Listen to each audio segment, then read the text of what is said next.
Okay, hi, Griselda. Hello, Joe. How are you? I'm fine, thank you. Where are you speaking to me from? I'm actually speaking to you from Orlando, Florida today. Oh, Orlando. Yes, we were there Yes. earlier this year. We were there. Yes. Yes, absolutely. And I live in Melbourne, which is about an hour away from here, but I came to Orlando for one of JT's events out here. But first of all, I want to thank you for all of the words of wisdom that you shared on stage just recently with JT. I was there in one of the front row seats and really loved your story and what you had to say. Thank you. Yeah, so thank you for sharing that. Now, coming out of that, obviously you shared a lot of your early journey, and I had a couple questions for you. Okay. So one of them, by the way, back in the 80s, I was a huge promoter and I loved your shoes. I loved my Reeboks.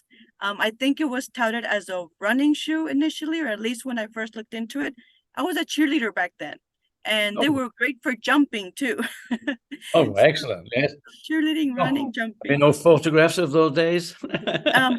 I think my mother might have some. I mean, back then it wasn't like we have, cameras ready to go nowadays, but I I know. think she might have some. So I'm gonna look for some and I'll send you one if I do, okay? That would be great. Thank you. Cool. Yeah. But one of my questions, Joe, is so I read obviously your biography and a lot of the work that, in the family business. Why shoes? You selected a product in a market that was challenging at the time. Why your decision to for the shoe, for the amazing Reebok shoe that became a legend afterwards, but why that product? Why the decision to go Kind of into product. that saturated Oh, market? my grandfather set up J.W. Foster's, and they were sports shoe. He was a sports shoe manufacturer. He invented the running spike. He invented the spike running shoe. So, Okay, uh, so that's what we knew.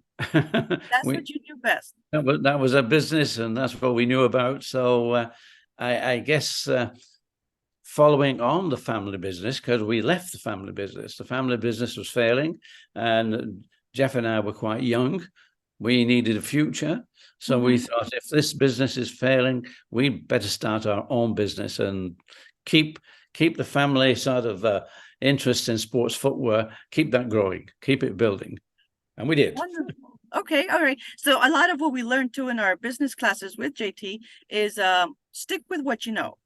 Stick Yeah, with what you know, stick with what you love, and things will turn out well. So goes right in line with what you're letting us know. Now, exactly. along those lines, so I also learned, and you told us a little bit about it in the beginning, right? There was some struggles. There was a challenge to find distributors and really grab on to the idea of this really cool shoe. Um, Tell me about the motivation, like why stick with it and their perseverance. I mean, a lot of us go through many challenges as we start a business, but you told us about struggles that you had, and I wanted to just probe into that. What made you persevere and stick with it and eventually obviously build this, multi-billion dollar business? Well, I mean, I guess I didn't have much business experience, and neither did my brother. But my brother loved the factory, so he looked after the factory, and that was okay. And I was given the role of taking everything else. Where do we go next? How do we Okay. grow? What's marketing, sales, all that? And for me, it was okay. This is a good business. We need to work hard to succeed, and you don't succeed just by one thing. You've got to do many things to succeed. And the most important thing you have to do, and I think this applies more than ever today, is to find what influences your customer. Ah, So it's the influence in your customer. You've got to find that. And my grandfather found that by giving his shoes to leading athletes who won races. And mm, people who won races, the other people were seeing what shoes they were wearing. And in those days, they were wearing Foster's shoes. yes. And in our day, they were going to wear Reebok shoes. So that's my job was to find out how to get that. And we used to go around to races. We used Hmm. to supply shoes to leading athletes, and yes, we managed to influence a lot of people. In our early days, we had Ron Hill, and I don't suppose you even know anything about Ron Hill, but he won. He was a good marathon runner, and he Okay. won. He won the Boston Marathon in Wow. record time. So Wonderful. But that was in the late 60s, so it's a long time ago. And in those days, really, sports footwear had not really made the street. It was very slowly coming onto the street. Right. The street footwear was being influenced by sports footwear, but it's how to influence the athletes to wear your product. And in those days, if you could manage to find athletes and work with them, they would just accept your product. Today, influencing is a business. It is. Influencing is a big business, and it costs a lot of money to pay influence to wear your product. So why did we stick with it? Well, I guess it was we were having fun. We enjoyed it. Even though some of this was slow, we still had a very nice business in the UK. It was hard to get into the USA because I had 6 different failures of distributors in the USA. And it was really finding out, how do we influence people in the USA to buy our product? And that happened. That happened through Runner's World, a magazine that everybody wore in those days. Yes. But they bought it because running was growing. Everybody bought Right. Runner's World, and they could see the products. And when we got 5-star reviews, three of our shoes got a 5-star review in 1979. That was the difference. That was the influence to the running market. They then wanted Reebok, and that was the start of growth in America. So although it took time, because we didn't have computers, we didn't have cell phones and smartphones, we didn't have that.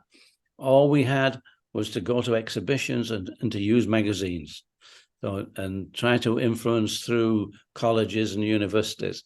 A slow process, but I say eventually, once we got the 5 stars, that changed everything. And all of a sudden we were on the American market. And yes, from there on, scaling it, we scaled massively. Massively, because I remember the Olympics, I think it was Paris or one of those, where just about everybody had Reebok shoes. And I remember being back in junior high and then high school eventually, but everyone was talking about Reebok. And so we tried out the shoes. We were wearing some other shoes back then, but we tried them out and they were extremely comfortable, very fashionable. They look super cool, and you can jump like crazy in those shoes. So I remember, and then obviously they were all over the Olympics too back then, I think, right? I think you went into marketing sales over in Europe, and anyway, it was very popular. And obviously, back in our schools, everybody wanted to have a Reebok shoe. Now, a little bit about the name, Joe. So the name is a little catchy. And I think that looked into why the name. So obviously from Foster shoes to Reebok. Can you tell us why? Well, my brother and myself, we left the Foster company in 1958 to set up our own company, and we set up our own company as Mercury Sports Footwear. Now, if you use your own name, J.W. Foster, you don't have to register it because it's your name. But our accountant told us we have to register Mercury. And we tried, but unfortunately, it was already pre-registered. British Shoe Corporation had it registered. They were not using it, but they had it registered. And they offered it to us, but the money was too much. We couldn't afford it. So we had to find a new name. And the agent that I used, he said, "Don't bring me one name, bring me 10." And that amazed me, because I only wanted one name. But we had to go back and we had to think about that. So we came up with the idea, Cougar Sports. That sounded pretty good. And Falcon Sports. So we were going down the route of animals or birds of prey, something aggressive. But I need to take you back to 1943. Okay. That's during World War II. And just like COVID, people couldn't travel. But we had local events. I won a local event, and my prize was a dictionary, an American dictionary, a Webster's American Dictionary. And fast forward now to 1960, we're looking for a new name, and my dictionary sat next to me.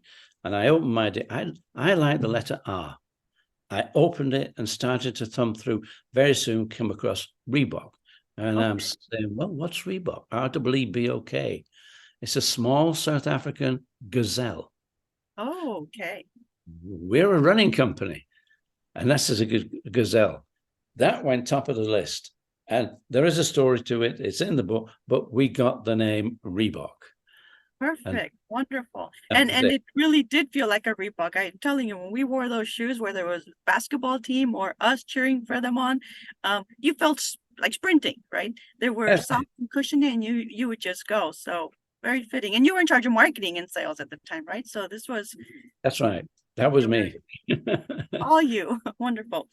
Now, the last question, Joe, is obviously very profitable, very successful, and totally agree that if we stick with what we love, even through the ups and downs, things go well, right? As you've taught us. So why the exit? So in 1989, obviously, big exit.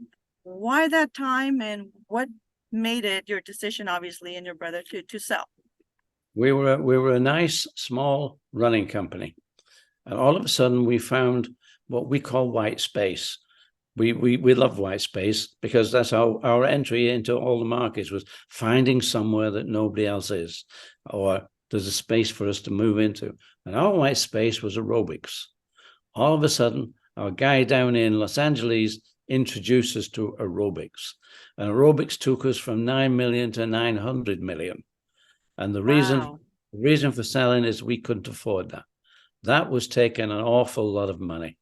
And for me, it was always about Reebok. How big can this company grow?